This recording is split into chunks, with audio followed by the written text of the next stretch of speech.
हमारा पूरा फोकस है GR हजावे, जो बेचारे आते हैं, गरीब लोग बेचारे रहते हैं, कोई बारह नहीं बढ़ सकता है, किसको खाने का वादा है, किसके लिए क्या तकलीफें सर हैं। ट्रांसिट कैंप भी नहीं है।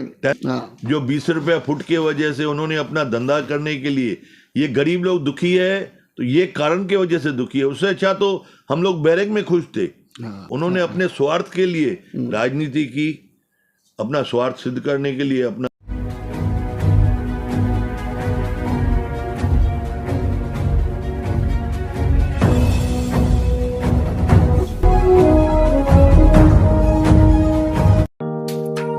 Neeraj Vinod Burani's Spacecraft Interiors. Your space, our craft. Experienced and professional team. No hidden charges. Luxurious designs. Follow us on Instagram. Spacecraft Interiors. Your space, our craft. Crystal Finance by Ajit Makijani. One-stop solution for all your loan requirements. Asan, convenient or effortless. We have tie-ups with all major banks and NBFCs. Business loan, mortgage loan, overdraft and cash credit facility. Instant approval, minimum interest rate and processing fees. Doorstep loan process. Call us today. Crystal Finance by Ajit Makijani. 9011 280000. आइए लेते हैं एक मुलाकात शहर के आमदार श्री कुमार एलानी जी के साथ। अक्सर काफ़ी पब्लिक की डिमांड थी कि आमदार साहब से एक इंटरव्यू होना चाहिए शहर के विकास को लेके। तो शुरुआत करते हैं आज विकास को लेके कि साहब आपने मारल गांव में आपने करोड़ों रुपए दे दिए। वारब, मरल, कांबा, ये 3 गांव हैं, उनमें आपने करोड़ों रुपए दे दिए साहब। उल्लासनगर शहर के लिए आपने क्या किया, क्या कहेंगे इस विषय के ऊपर? देखिए, जो मैंने परसों 2 दिन पहले मारल, वरब, कांबा, हाँ, उसके जो विकास कार्यों की भूमि पूजन की, हाँ, आज साथ साथ में मैंने उल्लासनगर में मैंने काफ़ी सारे कार्य किए हैं और कुछ सेंक्शन करवाए हैं। हाँ, और खास करके मैंने पूरी कॉन्स्टिट्यूंसी में ध्यान दिया है, न सिर्फ मारल, वरब, कांबा, लेकिन उल्लासनगर 1, 2, 3। हाल ही में आपने देखा होगा 3-4 महीना पहले हमने 8 रोड का भूमि पूजन किया, जो MMRD के थ्रू हमने सेंक्शन करवाया। हाँ, आज उसके अलावा हमने अंडरग्राउंड ड्रेनेज जो उल्लासनगर में 416 करोड़ का सेंक्शन होके काम शुरू हुआ है, एक हफ्ता पहले, 10 दिन पहले वो सेंक्शन करवाया। पानी की लाइन जो हमने सेंक्शन करवाई यूडी डिपार्टमेंट से 126 करोड़ की। शहर में काफी सारे विकास कार्य है। मैं आपको बताऊं कि सर पानी के ऊपर अगर मैं आपसे एक सवाल पूछूं तो 50 MLT, हाँ जी, 50 MLT का आपने भी ये कहा था, LEQ भी डाला था आपने, वो विषय कहाँ तक पहुंचा? देखिए, जो 50 MLT हमारी ज्यादा मांग है जी, जो लास्ट टाइम भी मैंने अधिवेशन में सवाल उठाया था। हाँ, MIDC मंत्री ने उसका जवाब भी दिया था कि मैं आपको 50 MLT बढ़ा के दूंगा जी। आज उसको भी काफी समय हो गया है, उनको बढ़ा के देना ही है, ऐसी हमारी मांग शुरू से चल रही है। आज ये गवर्नमेंट का काम जो है जिस तरीके से होना चाहिए और उनको फाइट देना चाहिए, लेकिन इरिगेशन डिपार्टमेंट हाँ, और MIDC की आपस में मीटिंग न होने के कारण हाँ, जो वो MIDC इरिगेशन के लिए ब्लेम लगा रहे कि हमारी मीटिंग हो जावे और हम आपको इमीडिएटली जैसा ही हमारा इरिगेशन से सेंक्शन हो गया तो हम आपको 50 MLT बढ़ा के देंगे। ये अधिवेशन में मैंने वापस से मांग की है कि मुझे 50 MLT, तो मैं नागपुर में हमारा अधिवेशन है उसमें मैंने ये सवाल उठाया है। आपने लास्ट टाइम आपने कहा था कि हम 50 MLT बढ़ा के देंगे, ये मंत्री ने आश्वासन भी दिया था। और मैंने जो विधान भवन में सवाल उठाया था वो मैंने अभी साहब अभी जैसे पानी को लेके आपने हमारे चैनल पे ही कहा था कि हम वाटर अपना ओन सोर्स हम करेंगे, जैसे अभी हम आज खरीदना पड़ रहा है पानी। आज ये 240 करोड़ गवर्नमेंट ने सेंक्शन किया है कि हम आज MIDC से परचेस कर रहे हैं, जो हमें महंगा भी पड़ रहा है और हम पानी की सप्लाई बरोबर से दे भी ना पा रहे हैं, डिस्ट्रीब्यूशन भी बरोबर नहीं हो रही है। इसके लिए हमारा पानी ऑन सोर्स होगा कारपोरेशन का। नदी हमारे साथ में है, हमारे उल्लासनगर टच रिवर है, हमारे पास ज़मीन है, हमारे पास सिस्टम है। सिर्फ पैसों की वजह से, जो कि आज मुझे हमारे आदरणीय चीफ मिनिस्टर एकनाथ शिंदे साहब, हमारे deputy chief minister Devendra Fadnavis साहब, हमारे दूसरे डिप्टी में अजीत दादा पवार जी, सबके सहयोग से, और हमारे आदरणीय श्रीकांत शिंदे जी, रविंद्र चौहान जी, उनके सहयोग से ये सब 240 करोड़ रुपया हमारे उल्लासनगर के लिए सेंक्शन हुए हैं, जो कि जल्द से जल्द काम शुरू हो के साल डेढ़ में हमारा पानी ऑन सोर्स बढ़ जाएगा तो हम शहर में 24 घंटा पानी दे सकते हैं। जो जितना यूज करेगा उसको उतनी बिलिंग आएगी। बराबर। आज हम MIDC मीटर सिस्टम लेके आएंगे। मीटर सिस्टम लागू होगा। जिस तरीके से कल्याण, बॉम्बे सभी जगह पे रहता है, वैसी तरीके से उल्लासनगर में भी हम ये जो सिस्टम है लागू करेंगे। पानी जब भी जिसको चाहिए उसको नल के थ्रू आने चाहिए, ऐसी मेरी पूरी प्रयास है। हमें गवर्नमेंट का पूरा सपोर्ट मिला है और जल्द भी जल्द वो काम शुरू होगा। और मुझे पूरा यकीन है, आज इसी शहर में मैं भी रहता हूँ और मैं वो देखना चाहता हूँ कि हर घर में 24 घंटा पानी आना चाहिए। सब ये MSCB को लेके अभी आए दिन देख रहे हैं कि बेमतलब लाइटें भी बंद होती, काफ़ी व्यापारियों ने भी ये आवाज़ उठाई थी। MSCB को लेके आपका क्या कहना है? देखिए, MSCB का भी हमने काफ़ी सारी कंप्लेंट्स की है। आज ये MSCB का उनका जो मेंटेनेंस डिपार्टमेंट है, पहले से इम्प्रूवमेंट किया है और भी करने वाले हैं। उसके लिए भी हमने 125 करोड़ की निधि मांगी है। जो उनके ट्रांसफार्मर जूने थे, काफ़ी ट्रांसफार्मर उन्होंने नए लगवाए हैं, काफ़ी वायरिंग की है। अभी गजानन मार्केट के पीछे जितने भी मार्केट्स है वहाँ पे काफ़ी जगह पे अंडरग्राउंड वायरिंग भी की है। अच्छा। और ऑर्डिनेंस फैक्ट्री के अंदर जो बड़े पोल लगाने थे, जो उनको परमिशन नहीं मिल रही थी, वो भी वहाँ पे मिल गई है। स्विचिंग स्टेशन भी इम्प्रूवमेंट हो रहा है। हाल ही में 1 महीना पहले हमने डॉल्फिन क्लब के वहाँ पे जो MSCB का यूनिट है वहाँ पे स्विच स्टेशन बनी, उसका उद्घाटन किया। और एक एंटीला के अंदर स्विच स्टेशन बनने वाली है। इलेक्ट्रिसिटी का भी अगले साल तक पूरा माना एक नया सिस्टम बन जाएगा। जो बार बार लाइट जाती है वो नहीं जाएगी। मुझे पूरा यकीन है और विश्वास भी है, ये काम हम करेंगे। सर, अभी ये रोड्स को लेके, अब जैसे आपने डॉल्फिन क्लब की बात की, आप ये डॉल्फिन क्लब से लेके जो शांति नगर तक जो ये रोड जाता है, पीछे का मेन रोड है, एक किस्म से जब ट्रांसपोर्टेशन जब उल्लासनगर में एंट्री होती है तो वहाँ पर एक वहाँ पर भी काफ़ी ट्रक्स खड़ी होती है जो शहर में दोपहर के बाद में आती है अंदर। वो उस रोड की आप हालत देखेंगे साहब, तो पूरा खुदा हुआ है और काम भी चालू किया महानगर पालिका ने, तो भी वो काम बहुत स्लो चल रहा है। देखिए, उसके कारण काफ़ी वहाँ के परिसरों को तकलीफ है। एक बात सुनिए ना, अभी वो सीमेंट कांक्रीकरण के जो रोड पास हुए सेंक्शन, उसमें ये रोड है। हाँ। उसमें अभी अंडरग्राउंड ड्रेनेज का काम शुरू है। ओके। जैसे ही अंडरग्राउंड ड्रेनेज का काम खलास होगा, साथ साथ में रोड का भी कार्य चलेगा और साथ में हम पानी की जो मैं बताया लाइनें डाली जाएगी, वो भी कार्य है। फिर उससे सर्विस लाइन देनी है। हर चीज़ के ऊपर ध्यान है। ये साल पूरा मैं आपको शहरवासियों को कहना चाहता हूँ कि पूरे शहर में खुदाई होगी, अंडरग्राउंड ड्रेनेज के बड़े बड़े पाइप पड़ेंगे, बिछाए जाएंगे। 1 नंबर से लेके 5 नंबर तक शहरवासियों को थोड़ी बहुत तकलीफ होगी, लेकिन उसका फायदा भी होगा।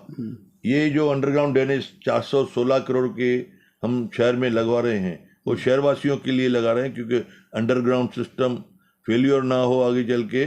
इसके लिए ये नया जो पाइपलाइन होगी, बिछाई जाएगी, तो शहर के हित के लिए होगी। साहब, हॉस्पिटल को लेके काफ़ी लोगों को मुंबई की तरफ रुख करना पड़ता है, तो हमारे पास भी एक एडवांस एक हॉस्पिटल होनी चाहिए जो लोगों को मुंबई जाने की जरूरत ना पड़े। देखिए, क्या कहेंगे इस विषय के साथ?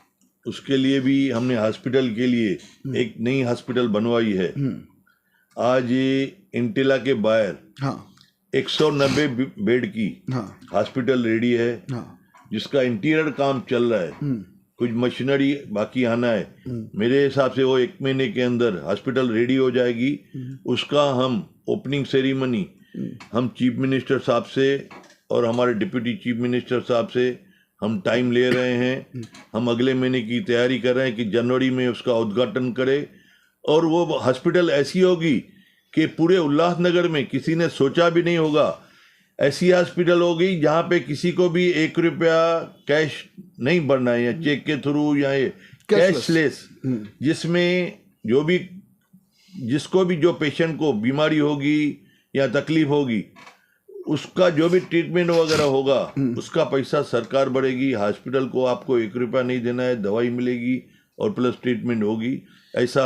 उसके अलावा सेंट्रल हॉस्पिटल और उसके बाजू में ESI हॉस्पिटल का भी कार्य चालू है, जो वो 3-4 महीने में ESI हॉस्पिटल भी रेडी हो जाएगी। सेंट्रल हॉस्पिटल में जो कार्य थे, मैंने 2 लिफ्ट नया लगवाया है, 4.5 कोटी अलग से पास करवाया है। मर्क्यूरी के लिए पीछे जिधर डेड बॉडी रखी जाती है उसके लिए करीबन 91 करोड़ रुपया वहाँ पे हमने सेंक्शन करवाया है, प्लस 2.5 करोड़ रुपया अभी मैंने उसको सेंट्रल हॉस्पिटल में सुशोभीकरण करने के लिए, डेवलप करने के लिए सेंक्शन करवाए हैं। मेरा काम पूरा प्रोसेस चालू है। चाहे दशहरा मैदान हो, उसमें भी हमने निधि सेंक्शन करवाई है, गोल मैदान के लिए, सपना गार्डन के लिए, पूरे शहर के विकास कार्यों के लिए, हर वार्ड के लिए मैंने कहाँ पे UD डिपार्टमेंट से, कहाँ पे दलित बस्ती से, कहाँ पे आमदार निधि। इस साल पूरा आपको पूरा विकास कार्य ही दिखेगा इस शहर में, मैं आपको प्रॉमिस करता हूँ। आदमी कहेंगे कि तुम्हारा ये अब जैसे आपने कहा कि ये डेवलपमेंट सब बस, अगर बस की अगर सर्विस हम देखें तो काफ़ी टाइम से शहर वासियों की डिमांड है कि शहर के अंदर बसेस शुरू होनी चाहिए। एक मॉडल के तौर पे एक बस भी आई, महानगर पालिका के आयुक्त ने उस टाइम पे मुहूर्त भी किया। तो ये बस को डिले करने का कारण क्या, रोड खराब है उसके लिए या कोई और कारण है? देखिए, बस स्टैंड हमारा चालू है। ये जो अभी नई बस हम लोग ने 20 बस बुक की है, वो महीने 2 महीने में आ जाएगी। उसके अलावा हमारा 100 बस और सेंक्शन हुआ है। अच्छा। हमारे शहर में बस डिपो बन रहा है जहाँ पे बसेस खड़ी होगी। आज स्टैंड का भी काम दिया गया है। उसके अलावा हम कोशिश कर रहे हैं जो और बसेस भी आएगी। उल्लासनगर को एक तरफ हमारे अंबरनाथ, बदलापुर, वांगनी के साथ में करजत तक जोड़ देवे, दूसरी तरफ टिटवाला साइड में जोड़ देवे उल्लासनगर को। या हम कोशिश करें कल्याण, डोंबिवली, भिंडी, थाना, ये रूट्स बसेस जो इतनी आएगी, हमारा उल्लासनगर का व्यापार कैसे बढ़े। अगर बैटरी बस रहेगी, रीजनेबल भी रहेगा, आदमी लोग AC बसेस रहेगी, आदमी लोग उसमें जाएंगे, तो ट्रांसपोर्टिंग जो आज रेलवे में नहीं जा पा रहे, तो बस के थ्रू वो अपना बिजनेस भी कर सकते हैं। बाहर वाले यहाँ पे भी आ सकते हैं और यहाँ वाले बाहर भी जा सकते हैं। तो मेट्रो ट्रेन को लेके जब भी मेट्रो ट्रेन का हुआ विस्तार कि भाई उल्लासनगर वासियों को मेट्रो ट्रेन मिलेगी, काफ़ी बैनरबाजी हुई, काफ़ी उस बारे में आपने भी प्रेस कॉन्फ्रेंस किया, काफ़ी होई हल्ला हुआ शहर के अंदर।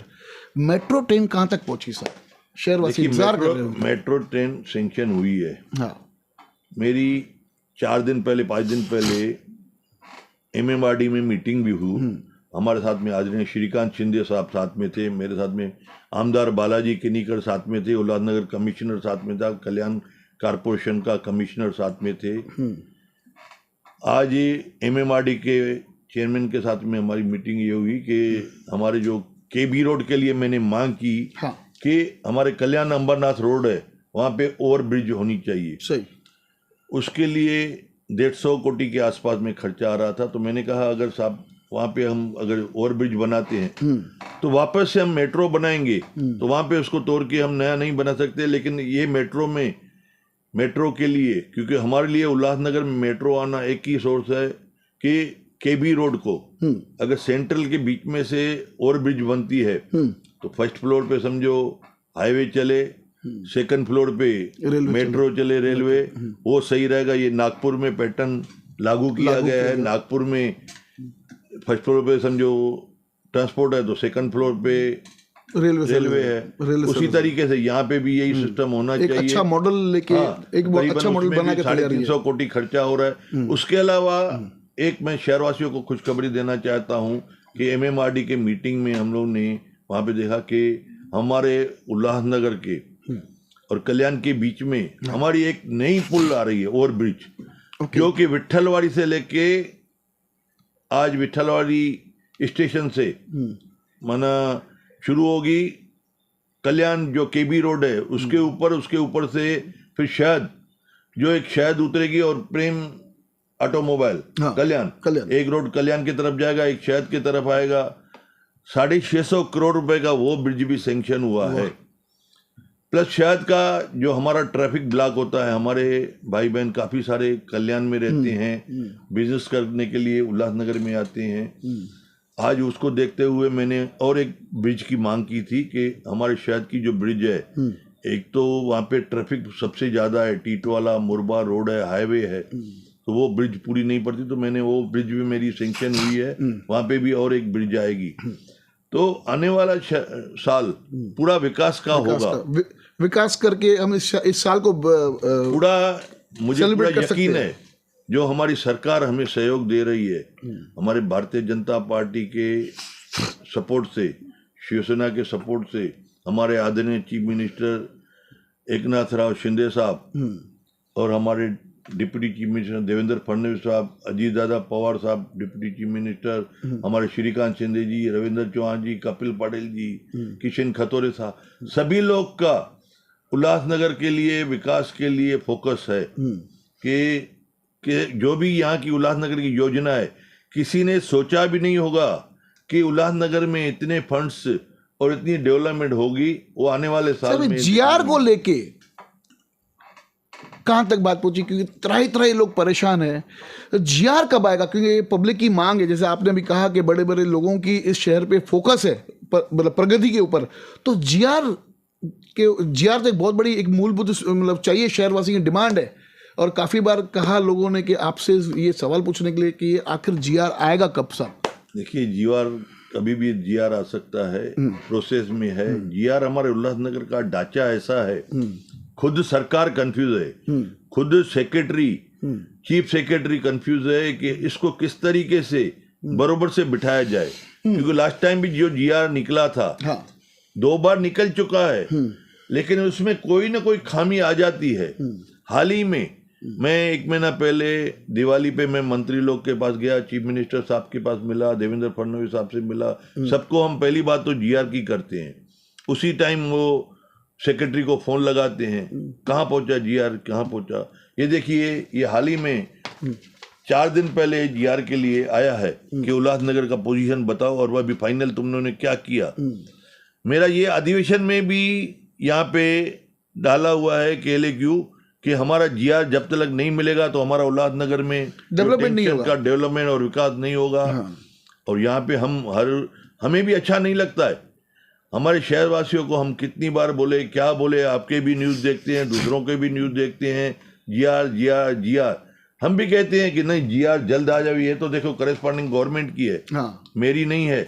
हमारा पूरा फोकस है जीआर आ जावे। जो बेचारे आते हैं, गरीब लोग बेचारे रहते हैं, कोई बारह नहीं बढ़ सकता है, किसको खाने का बंद है, किसके लिए क्या तकलीफ है। ट्रांजिट कैंप भी नहीं है, ट्रांजिट बेचारे लोग भाड़ा भर भर के शहरवासी परेशान हो गए हैं। ट्रांजिट कैब का 20 करोड़ मैंने सेंक्शन करवाया, सरकार ने 20 करोड़ सेंक्शन किया है हाल ही में। वो जल्द से जल्द काम शुरू होगा। मैं आपको आश्वासन देता हूँ, आने वाले साल में सभी आपको विकास कार्य, ट्रांजिट कैब हो, चाहे रास्ते हो, पानी की समस्या हो, जीआर हो। उसके अलावा मैंने आज करीबन 10 करोड़ रुपया मैंने घाट के लिए, झूलेलाल घाट जो मैं एंटीला के वहाँ पे बना रहा हूँ। अच्छा, मशोबा घाट, झूलेलाल घाट, यहाँ और 3-4 नाम जो रखने हैं। वहाँ पे भी मैं हरिद्वार जैसा घाट बना रहा हूँ, हर की पौड़ी। उसके अलावा वरब कांबा के बीच में जो तालाब है कांबा पे, वहाँ पे तालाब का सुशोभीकरण 4-5 करोड़ वहाँ पे लगा रहा हूँ। 5वां माइल पे 3.5 करोड़ सेंक्शन करवाए। मेरा पूरा फोकस है। देखिए, मैं जो न्यूज़ देखता हूँ ना, मैं कभी जवाब नहीं देता हूँ। मैं अपना सिर्फ विकास कार्यों में लगा पड़ा हूँ, हर चीज पे, चाहे राशनिंग का डिपार्टमेंट, शहर का मुद्दा उठाते साहब। आज सभी लोग बोलने में, देखिए, शहर की आवाज बन के आप लोगों के सामने आते हैं। आज मैं आपको बताऊं, मुझे भी अच्छा नहीं लगता ये हम बातें हैं। जब भी मैं विकास करके बताऊंगा ना, तभी आदमी को लगेगा हाँ, कुमार एलानी ने जो किया, जो बोला वो करके दिखाया। आज भी जो मैं सवेरे से लेके मेरी ऑफिस खुलती है रात तक, मेरे पास 12 लोग काम करते हैं। आज वो लोग 1 मिनट का भी किसी को फुर्सत नहीं मिलती है। वो सभी लोग अपना अपना, कोई आधार कार्ड का काम करता है, कोई राशनिंग डिपार्टमेंट का करता है, कोई वाटर सप्लाई का, तो कोई MSEB का, PWD का, हर डिपार्टमेंट, कोई गवर्नमेंट से करेस्पॉन्डिंग करते हैं। हम लोग कोई भी यहाँ पे बिजनेस का काम नहीं होता है। यहाँ पे सिर्फ शहर के विकास और कंप्लेंट सुनवाई, सबका जो कार्य रहे, किसको किधर का हॉस्पिटल, बम्बई के हॉस्पिटल का लेटर चाहिए, किसको ट्रस्ट का लेटर चाहिए, हम कोशिश कर रहे हैं कि शहर में जो भी गरीब आदमी हो उसकी फ्री ट्रीटमेंट हो। इसके लिए हॉस्पिटल भी खोल रहे हैं, डिस्पेंसरियां खुलवा रहे हैं, कारपोरेशन में कमिश्नर के साथ में फुल टच में रहते हैं। हर वार्ड में नगर सेवक नहीं है तो भी हम सोचते हैं सभी वार्डों में कोई कंप्लेंट ना आए, तकलीफ ना आए। आज मैं मानता हूँ शहर हमारा जो है ना एक विचित्र शहर है। ऐसा जैसा आदमी लोग यहाँ से कल्याण उठ के गए, अम्बरनाथ उठ के गए, कोई थाना उठ के गए, हमें अच्छा भी नहीं लगता, लेकिन उनको जो फैसिलिटी चाहिए वो हमारे उल्लासनगर में नहीं है। विचित्र शहर के साथ में विचित्र राजनीति भी है सब यहाँ। आज ये देखिए उल्लासनगर कल्याण में जो आदमी यहाँ उल्लासनगर में पैसे कमाए हैं ज्यादा करके आप देखेंगे वो लोग गए हैं। क्योंकि उनके बच्चे लोग को फैसिलिटी चाहिए, क्लब हाउस चाहिए, आज बड़ी बड़ी रूम्स चाहिए, बड़े बड़ा हॉल चाहिए, पार्किंग चाहिए। हमारे यहाँ पे जितनी भी बिल्डिंग्स बनी हुई है ओल्ड है। जहाँ पे जब कंस्ट्रक्शन शुरू हुआ आदमी लोग ने, किसी ने 200 रुपये में फ्लैट लिया, किसने 250 रुपये में लिया, किसने 400-500 रुपये में लिया, किसने 800 रुपये में लिया। हाल ही में अभी एफएसआर बनना जिसमें पार्किंग दी गई है, जो पहले बिल्डिंगें बनी उसमें तो पार्किंग भी नहीं है। तो आज यहाँ पे जितने भी लोग शहर में रहते हैं जो भी कल्याण में गए हैं, उस पर बिल्डरों को 20 रुपये स्क्वायर फीट भी भरना पड़ा। वो भी एक बात है। वहां पे भी एक करप्शन नजर आई, नहीं भरेगी तो बिल्डिंग टूट जाती थी। देखिए उसके वजह से ही तो आज हमारा शहर भोगत रहा है। जो 20 रुपया फुट के वजह से उन्होंने अपना धंधा करने के लिए, ये गरीब लोग दुखी है तो ये कारण के वजह से दुखी है। उससे अच्छा तो हम लोग बैरक में खुश थे। आज वो 20 रुपया बनाओ, 7 माला बनाओ, पैसेज लो, आगे ऐसा बनाओ वैसा बनाओ, कुछ जैसा भी करो, बनाना बनाओ, 20 रुपया फुट दो। उन्होंने अपने स्वार्थ के लिए राजनीति की, अपना स्वार्थ सिद्ध करने के लिए, अपना बिजनेस को समझ के उन्होंने राजनीति को लिया।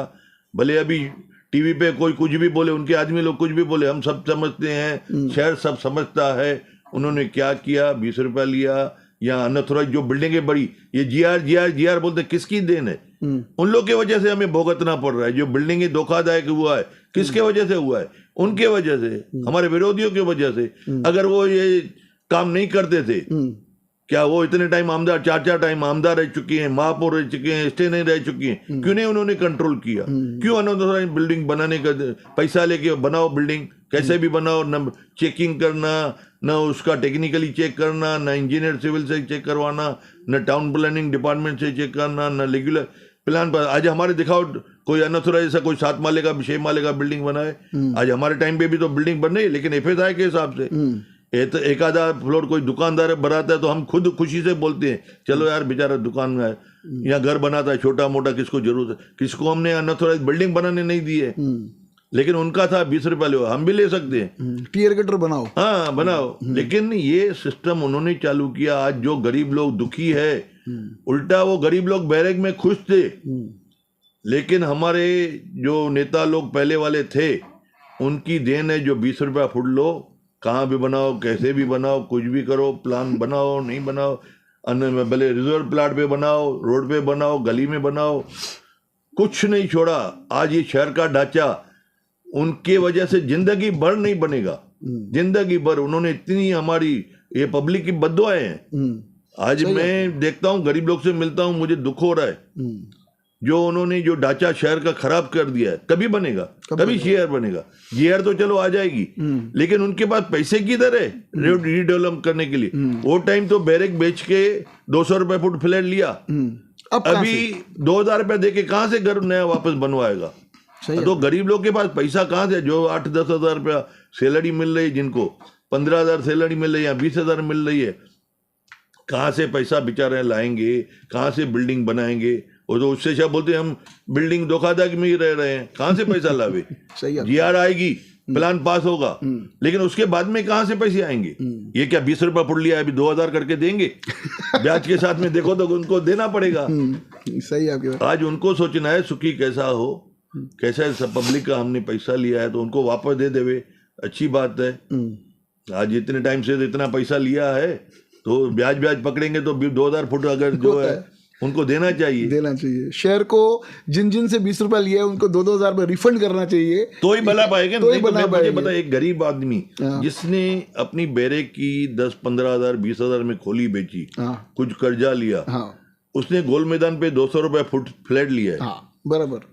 अभी 200 रुपए में, किसने 500 फुट लिया, लाख रुपए में लिया। हाँ, लाख रुपए बेचारे ने वो टाइम पे तो लिया, आज के डेट में कैसा लेगा? आज के डेट में कैसे लेगा? आज के डेट में उनके पास पैसा कहाँ से आएगा? आज के डेट में कंस्ट्रक्शन कास्ट 2000 रुपये आती है, 1800 रुपये कम से कम आती है। सही है आपकी बात। तो वो उतना पैसा उनके पास आएगा कहाँ से? वो टाइम पे तो उन्होंने पहले ले लिया, बैरक बेच के, चलो बेचारे। आज के डेट में ना उनको गरीब लोगों को कोई कर्जा देगा, न बैंक कर्जा देगी, न कुछ ही होगा। वो गरीब बुरी तो हालत गरीब भी मरने वाले शहर की बहुत हैं, बुरी लेकिन वो हालत है। किसकी वजह से? 20 रुपये फुट की वजह, 20 रुपये एक लालच की वजह से। इस 20 रुपये स्क्वायर फीट के लिए पूरा शहर भुगत रहा है। बहुत अच्छा लगा आज आमदार साहब से बात करते हुए, और नतीजा यही निकला कि अगर 20 रुपये नहीं लिया होता तो शहर को जीआर की ज़रूरत नहीं होती, ऐसे आमदार साहब का कहना है। जल्दी आगे भी नेताओं से पूछेंगे कि आखिर हमारे शहर का विस्तार कैसा हो, आगे और स्मार्ट सिटी में हम कैसे कन्वर्ट करें।